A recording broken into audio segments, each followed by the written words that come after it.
Sin duda, el magnicidio de Ekaterimburgo pasa a los anales de la historia como uno de los hechos más espantosos de toda la crónica humana.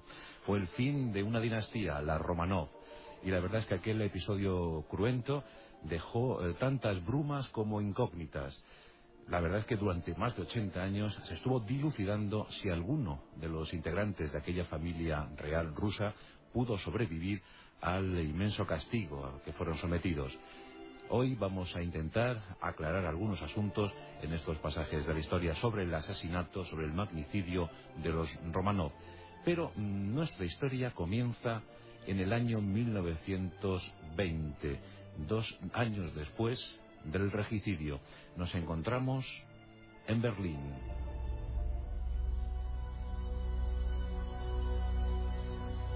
...17 de febrero de 1920... Alemania está desolada tras el fin de la Primera Guerra Mundial.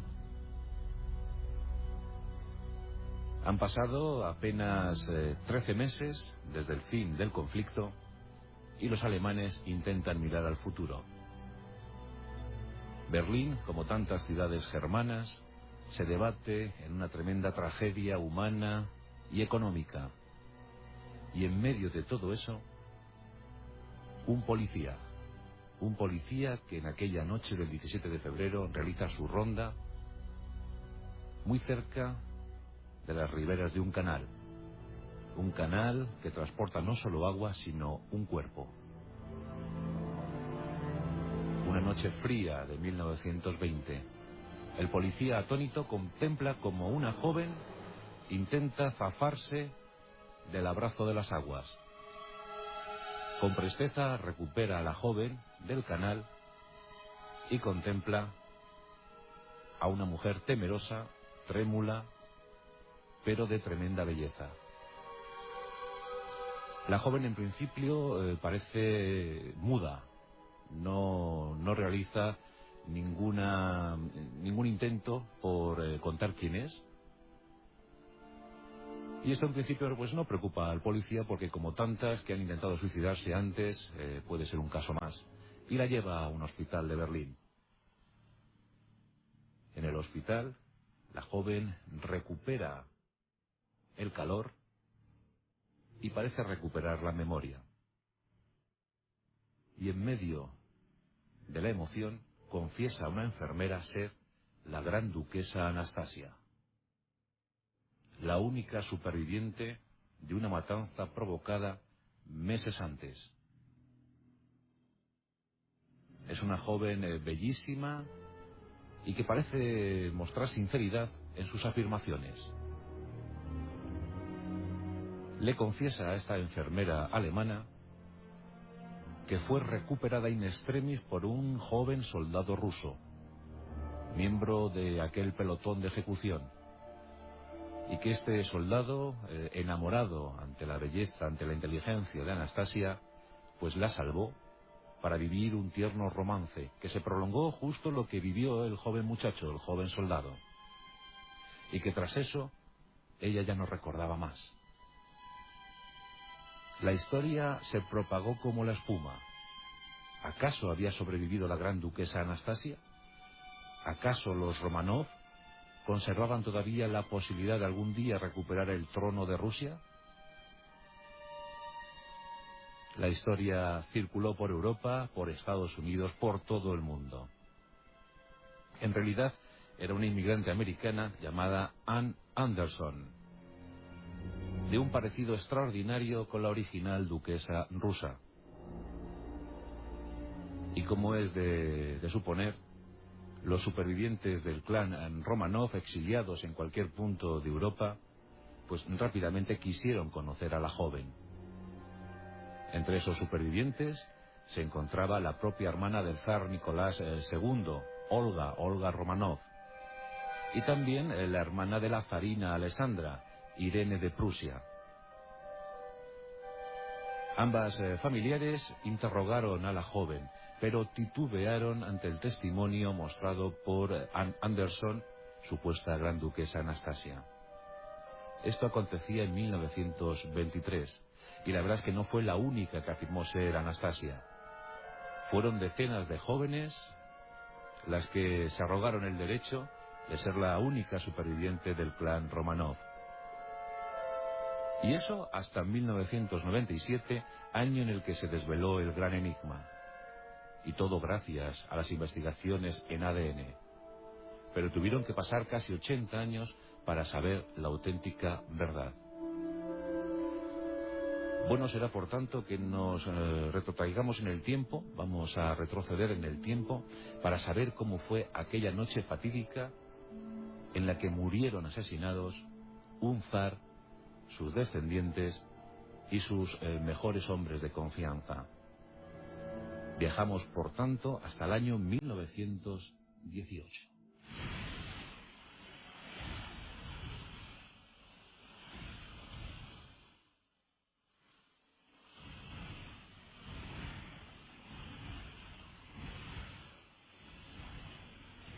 Es la historia del último zar de todas las Rusias, es la historia de Nicolás II.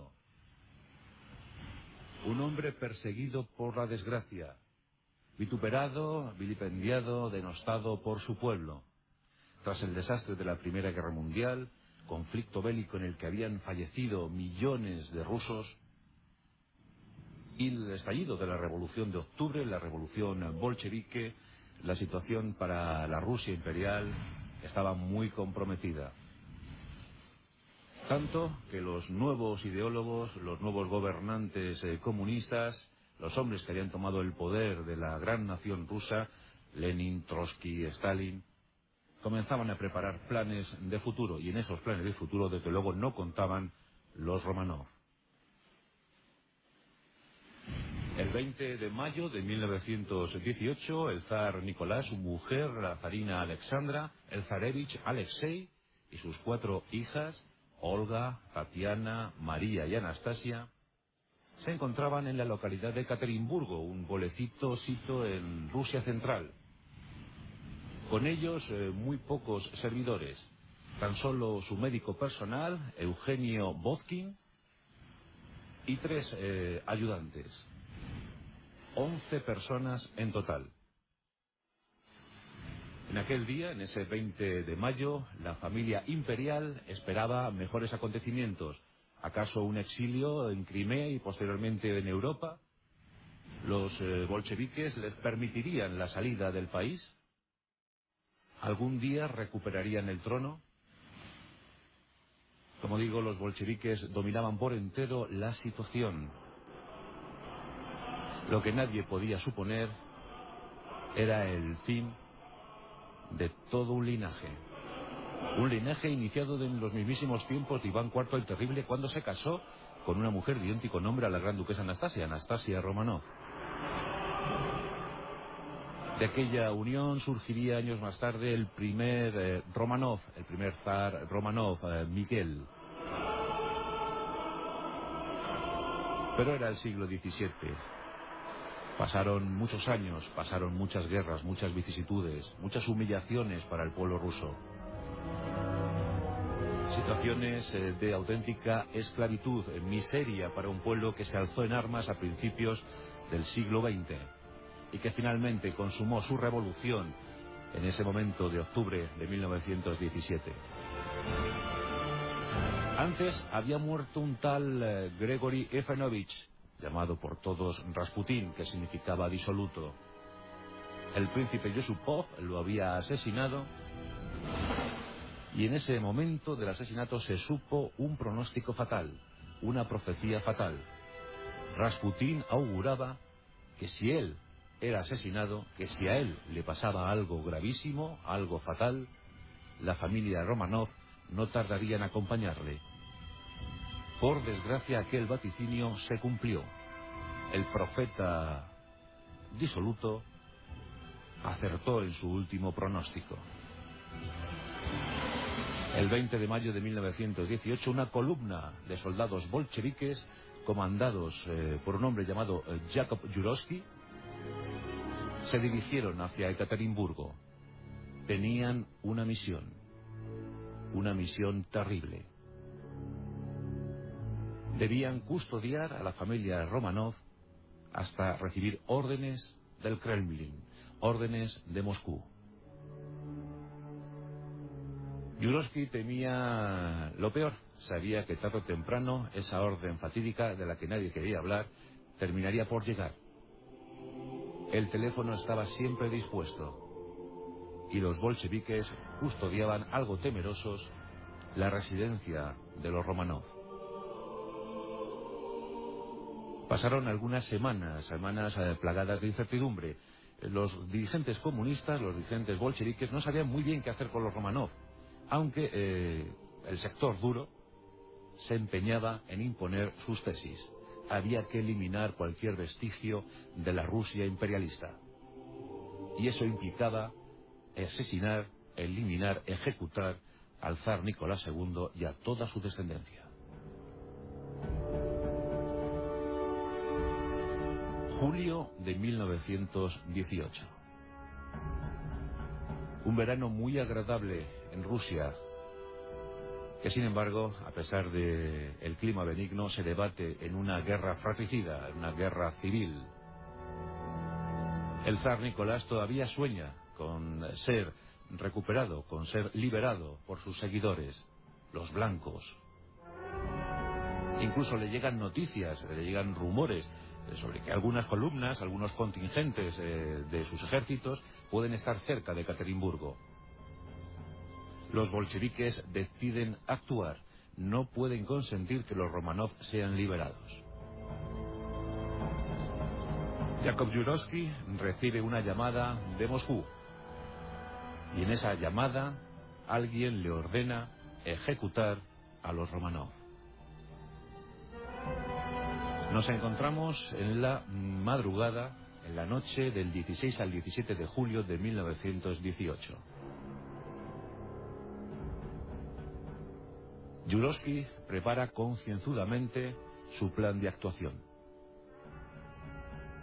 La familia imperial, la familia real, se encuentra en sus estancias durmiendo. No sospechan nada sobre lo que le va a ocurrir. El zar Nicolás II, la zarina Alejandra, el enfermizo zarevich Alexei, sus hermanas. Anastasia, por cierto, estaba muy unida a Alexei. Alexei tenía hemofilia y la verdad es que estaba en una situación muy débil, muy debilitado, tenía apenas 14 años y todos temían por su salud y por su futuro. Anastasia estaba muy apegada a su hermano, le cuidaba, siempre dio muestras de gran inteligencia, de gran serenidad. Anastasia tenía 16 años, había nacido el 5 de junio de 1901. Acaba de cumplir los 17 años, por tanto, cuando se acercaba a su gran y último momento. En mitad de la madrugada, Yurovsky y sus hombres suben las escaleras, acceden a las estancias y levantan a los adormecidos miembros de la familia real. Nadie entiende nada, pero aceptan con resignación la orden del joven comandante bolchevique. Tienen que bajar a una lúgubre bodega del palacio para realizarles una foto, un retrato fotográfico. Es un mero trámite, simplemente quieren tener una fotografía de la familia en su conjunto.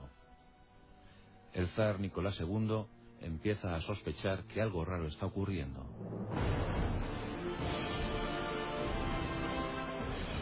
Con prisa son incorporados de sus camas, la zarina protesta, se queja, las chicas, las niñas están también algo aturdidas y el pobre zarevich, debilitado por la enfermedad, ni siquiera tiene fuerzas para bajar las escaleras.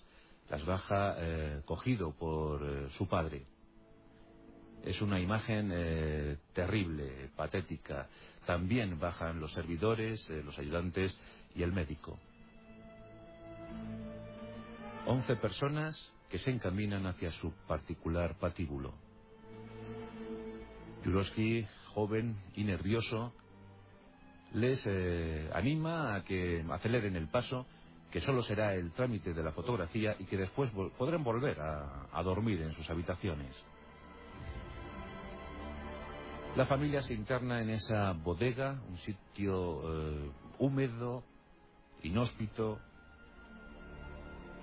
y sin ninguna silla, sin ningún adorno. La zarina vuelve a protestar y vuelve a pedir que por lo menos les den un par de sillas para sentar a su hijo, al zarevich, ya que no tiene fuerzas para permanecer en pie. Los bolcheviques acceden e introducen 2 sillas en la estancia. En una de las sillas se sienta la zarina. En otra silla acomodan al pequeño Alexei. Tras ellos se sitúan el resto de los integrantes de la familia real, el zar, las hijas y el médico, los 3 sirvientes. Impacientes esperan que aparezca el fotógrafo, pero el fotógrafo no aparece. Alexei está tremendamente debilitado y le dice a su padre que cuándo acabará aquello, que cuándo podrá regresar a la cama, que se encuentra agotado. El padre, nervioso, coloca su mano en la cabeza del pequeño, temiéndose ya lo peor, lo inevitable. Son minutos angustiosos. La familia no sabe muy bien qué va a pasar, qué va a ocurrir. Y tras esos minutos, Yurovsky da la orden. En la sala irrumpen los bolcheviques, un pelotón de ellos, y con pistolas apuntan hacia los Romanov e inician la refriega. La situación, como os podéis figurar, es dantesca, porque se da una terrible circunstancia, y es que los Romanov habían acumulado joyas y dinero en previsión de su exilio, y la zarina Alexandra había animado a sus hijas a coser todas sus joyas en la ropa íntima, en sus ropajes interiores. Las hijas lo habían hecho y esas joyas sirvieron como escudo protector ante los primeros impactos. Por tanto, después de esos primeros impactos habían muerto los varones, pero las mujeres, las jóvenes y la zarina no habían fallecido. Estaban mal heridas, pero no habían fallecido. Con lo que Yurovsky dio la orden de rematarlas, y eso fue a bayonetazo. Fue algo tremendo. Se sabe, por los estudios posteriores, que el padre había intentado tapar los ojos de su hijo para evitarle ver la situación final de su vida. Todos murieron. Yurovsky ahora tenía que deshacerse de los cadáveres. Tenía 11 cuerpos en aquella sala y tenía que sacarlos de allí. Y sobre todo, ocultarlos para la historia. La idea inicial era situarles en un camión y en ese camión transportarles hasta el pozo de una mina cercana para dejarles allí sepultados. También se habían hecho con una buena cantidad de ácido sulfúrico para deformar los cuerpos, los cadáveres. Ocurre que el camión estaba averiado, no se podía mover, no podía circular, con lo que tuvieron que optar por una fosa común cerca del lugar del magnicidio, cerca del lugar de la ejecución, y allí depositar los cadáveres. Les rociaron con ácido sulfúrico, les sepultaron en esa cavidad, en esa fosa, y Yurovsky ordenó camuflar el sitio a fin de que se olvidara para la historia, que nadie pudiera descubrir jamás aquel crimen que habían cometido. Nadie volvió a preguntar sobre los Romanov.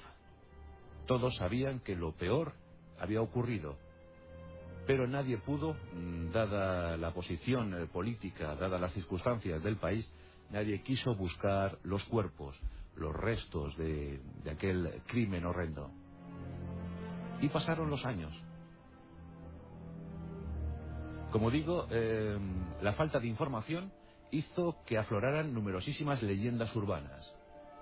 Y en esas leyendas se afirmaba que alguien de la familia había logrado sobrevivir. Volvemos al principio de nuestro pasaje, 17 de febrero de 1920. Anne Anderson es encontrada en un canal de Berlín y afirma ser la gran duquesa Anastasia.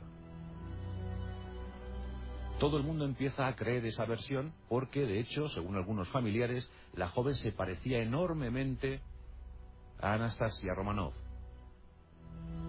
La propia Olga Romanov, hermana del zar Nicolás II, y también Irene de Prusia, hermana de la zarina Alexandra, quisieron investigar Incluso la hija, Tatiana Botkin, la hija del médico personal de la familia Romanov, estuvo ahí interrogando a esta supuesta Anastasia.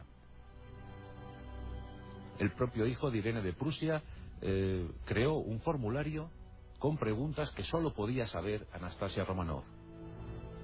Bien, pues la respuesta fue dispar y las averiguaciones dieron como consecuencia que unos se inclinaron por que aquello era un fraude, pero otros en cambio dijeron que esa mujer era Anastasia, que las cosas a las que había respondido eran ciertamente propias de los Romanov. Eso es al menos lo que afirmó el hijo de Irene de Prusia y la hija del doctor Eugenio Botkin. Sin embargo, Olga Romanov, la hermana del zar, titubeó. Llegó a decir que su corazón le pedía creer en la versión de Anderson, pero que sabía que algo le decía que aquella no era su sobrina Anastasia. En todo caso, la historia de Anne Anderson circuló por todo el mundo y no pocas Anastasias surgieron en aquellos años. Todas querían ser Anastasia. El enigma no se logró desvelar hasta los años 90 del siglo XX. En 1989, dos personajes aparecieron para decir que habían encontrado, que habían localizado el lugar exacto donde habían sido sepultados los Romanov. Eran un director de cine, Yael Ribov, y un geólogo, Alexander Aktinkin. Bueno, pues estos dos personajes dijeron haber encontrado el sitio, y efectivamente, allá donde ellos fijaron su dedo, su mirada, aparecieron unos restos óseos. 2 años más tarde, en 1991, Boris Yeltsin, el presidente de la Federación, de la flamante Federación Rusa, ordenó exhumar los cadáveres para darles un entierro digno y el reconocimiento de Rusia. Pero faltaba la prueba. En ese tiempo, ya por fin, las averiguaciones, las investigaciones en ADN daban resultado. Y un científico, un prestigioso científico muy avezado en las cuestiones del ADN, llamado Pavel Ivanov, quiso comprobar la verdad de aquella historia. Pidió ayuda al Reino Unido.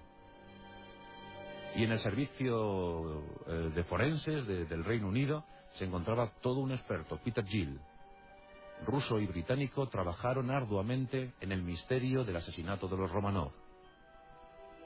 Se analizaron escrupulosamente toda suerte de vestigios, tejidos, sangre, de muertos y vivos pertenecientes al clan Romanov.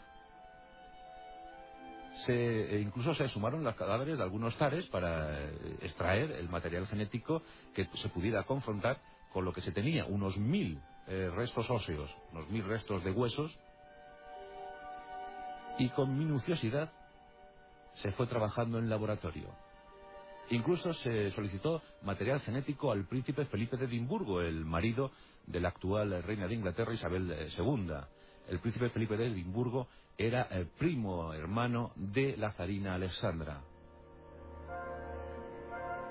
Se fue contrastando, se fue analizando, se debatió muchísimo, pero finalmente, en 1997, se encontró la auténtica verdad del enigma. Se resolvió la incógnita. Anne Anderson no era Anastasia, no era la gran duquesa Anastasia, era simplemente, pues, una perturbada. Asimismo, todas las versiones que circulaban sobre yo soy Anastasia, se fueron desmontando gracias al material genético, gracias al ADN. Ninguna de las que afirmó ser Anastasia lo era en verdad. Eso sí, actrices, impostoras, gente con ínfulas imperiales, pero ninguna de ellas pudo demostrar que era Anastasia. Y todo gracias al ADN, a las investigaciones de ADN. ¿El caso quedó resuelto? No, no quedó resuelto todavía. Ya que esos 1000 restos óseos pertenecían a 9 cadáveres. La fosa abierta había dado como resultado, por todos los restos encontrados allí, que los restos pertenecían a 9 cadáveres. Y estos eran 5 varones y 4 féminas. Los 5 varones, como es lógico, el zar Nicolás II, también el médico Eugenio Bozkin y los 3 servidores. Y las 4 féminas, la zarina y 3 de sus hijas. Pero entonces, ¿dónde está el zarevich? ¿Y dónde estaba María o Anastasia? Y aquí volvemos a la versión que dejó escrita Jakub Juroski, el ejecutor, el que dirigió la columna bolchevique que acabó con los Romanov. Él dijo en sus memorias, en algún escrito, que si bien habían sepultado a unos cadáveres en una fosa, habían incinerado a 2 para dejarlos en una fosa contigua. Y esto en principio pues no se le dio crédito, a esta versión no se le dio crédito. Pero tras estas averiguaciones de ADN, donde solo se encontraban 9 cadáveres, pues alguien retomó los textos dejados por Juroski y se retomaron las excavaciones. Y en efecto, se encontró una pequeña fosa con cenizas humanas. Según Juroski, en esa fosa se habían incinerado los cadáveres del zarevich Alexei y luego no tenía muy claro si había sido María o Anastasia la que había acompañado a su hermano en ese trance final. Finalmente se impuso una tesis científica rusa que estimaba que algunos restos óseos encontrados en la fosa común podían ser pertenecientes a un 10º cadáver, y aquí se habló de Anastasia, se identificaron estos restos con Anastasia. Por tanto, ahí quedó resuelto el problema. Es un asunto que gracias a las modernas investigaciones, gracias a la tecnología, se pudo dilucidar 80 años después de su inicio. En 1998, los Romanov fueron enterrados con todos los honores en San Petersburgo, la antigua capital imperial. Por fin, cientos de miles de rusos rindieron homenaje a su familia imperial, a su familia real, maltratada por muchos, criticada justamente por otros, pero que en todo caso no merecían aquel final abrupto, aquel final injusto y terrible al que fueron sometidos. Por tanto, el misterio de Anastasia quedó desvelado gracias a las modernas técnicas en la investigación sobre el ADN humano. Por desgracia, Anastasia no sobrevivió. Ya hubiesen querido mucho, es verdad, la bella, dicen la más bella e inteligente hija del zar Nicolás II y de la zarina Alexandra. No pudo ser aquella historia de Anne Anderson. Pero si la ciencia está para algo, es para eso, precisamente, para dar luz a los mayores misterios de la humanidad. Y uno de ellos durante todo el siglo XX fue cómo ocurrió, cómo pudo ser el asesinato, el magnicidio de toda la familia imperial rusa, de los Romanov.